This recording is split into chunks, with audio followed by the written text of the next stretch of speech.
Let me ask you a question. Is your child's future worth more than a cup of coffee? Starbucks baristas earn more and have better benefits than most young Arizona early career teachers. Now, I love my coffee and need it as much as you do, but think about that. The people making your latte have more financial security than the people who are educating our children, teaching them to write, to think, to read. And here's the real cost. When pay and support for teachers lag, we lose them. Nearly half of new teachers leave the profession.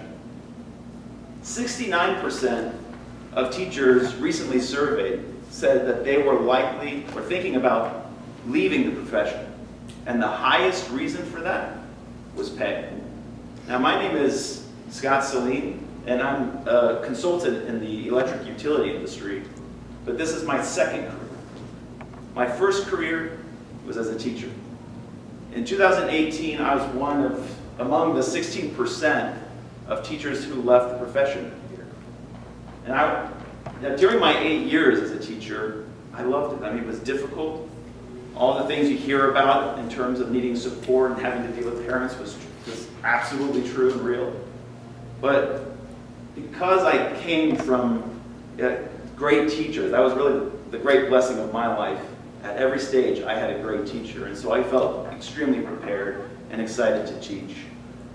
But the time came when I met my wife, and we looked at our finances and created our life plan. We realized that we couldn't even afford to teach or to be able to send our kids to the school that we taught at. But it doesn't have to be this way.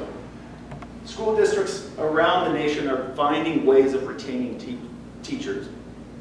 In 2009, Washington, D.C. School District spearheaded a program to evaluate and compensate good and high-performing teachers. They created a competitive bonus structure for high-performing teachers that was upwards of $25,000. And over the lifetime of that program, which is still in place, they've been able to retain 95% of high-performing teachers. So admittedly, pay is not the only reason teachers leave the classroom. But if Arizona can find a way to invest a little more in its teachers, it will go a long way to solving this problem.